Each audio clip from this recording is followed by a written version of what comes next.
মকর সংক্রান্তি উপলক্ষে গঙ্গাসাগরে স্নানযাত্রায় যাওয়ার পথে পুণ্যার্থীদের স্বাগত জানানোর ব্যবস্থা করেছে আসানসোল পৌর নিগম। এর জন্য বৃহস্পতিবার পশ্চিমবঙ্গ ঝাড়খণ্ড সীমানা লাগোয়া ডুবুটি চেকপোস্টে স্বাগত তোরণ সহ শিবির লাগানো হয়। এই শিবিরগুলিতে পুণ্যার্থীদের বিশ্রাম ও চাল জল পানের ব্যবস্থা করা হয়েছে।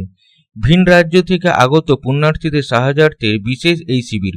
শুক্রবার 19 নম্বর জাতীয় সড়কের কালীপাহাড়ি মোড়ে আরও একটি বিশেষ শিবিরের উদ্বোধন করা হলো পৌর নিগমের তরফে। আসানসোল পৌর নিগমের মেয়র বিধান উপাধ্যায় এই শিবিরের উদ্বোধন করেন।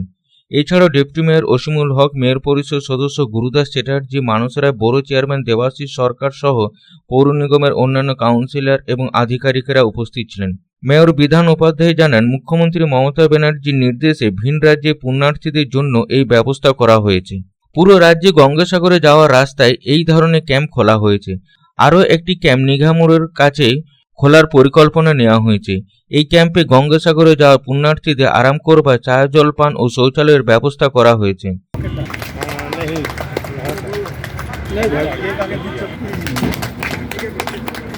इधर देखिएगा, इधर इधर इधर इधर सर, इधर मेरा तरफ देखिए।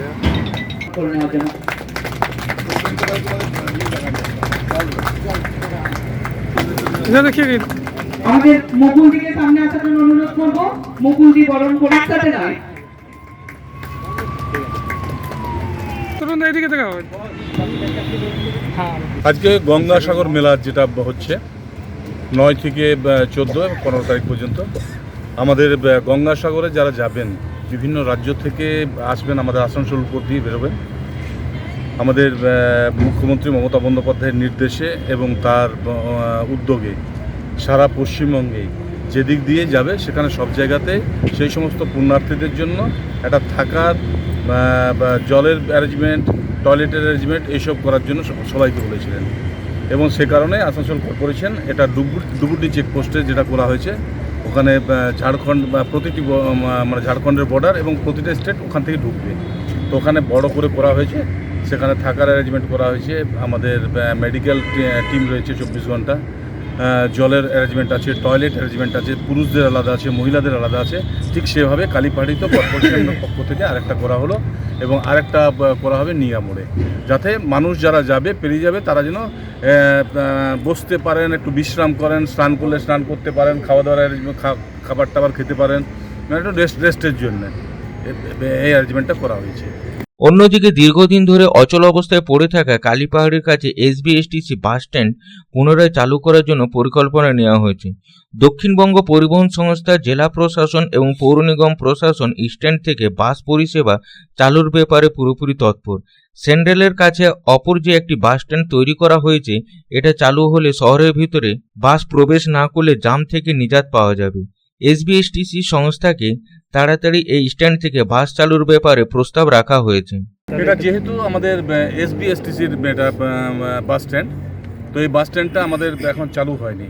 তো বাস স্ট্যান্ডটাতে যখন অ্যারেঞ্জমেন্টটা রয়েছে, সেই অ্যারেঞ্জমেন্টটাকে আমরা আসানসোল কর্পোরেশনের পক্ষ থেকে সামনে টেন্ট করে দিয়েছি আমরা। এবং এখানে যেহেতু রুমগুলো রয়েছে, রুমগুলো যাতে মানুষের ব্যবহার করতে পারে, এবং এটা পড়ে খারাপ অবস্থার মধ্যে রয়েছে। আমরা অলরেডি এসবিএসটিসিকে বলবো যাতে এটাকে চালু করার জন্য, এবং চালু করে এখানটাতে সুবিধাটা হবে আসানসোল ভেতরে বাস না ঢুকলেই হলো মেন রোডে। এখান থেকে যদি কন্ট্রোলটা করতে পারে, এখানে বড় বাসগুলো ঢুকুক। আমাদের আরেকটা হচ্ছে আমাদের স্যান্ডেলের ওখানটাতে একটা রয়েছে গোবিন্দপুরের কাছে।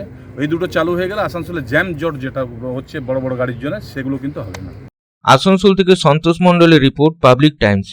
রানীগঞ্জ শহরের এনএসবি রোডে অবস্থিত সুসজ্জিত এবং মনোরম পরিবেশে অতিথিদের পরিষেবার জন্য তৈরি অতিথি in hotel and restaurant. Hotel অতিথি ইন পরিষেবায় থাকছে অত্যাধুনিক সুবিধাযুক্ত এসি রুম।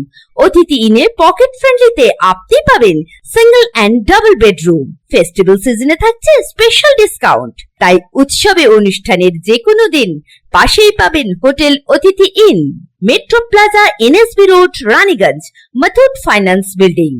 যোগাযোগ করুন এই নাম্বারে 7872933666 এবং 9434133666।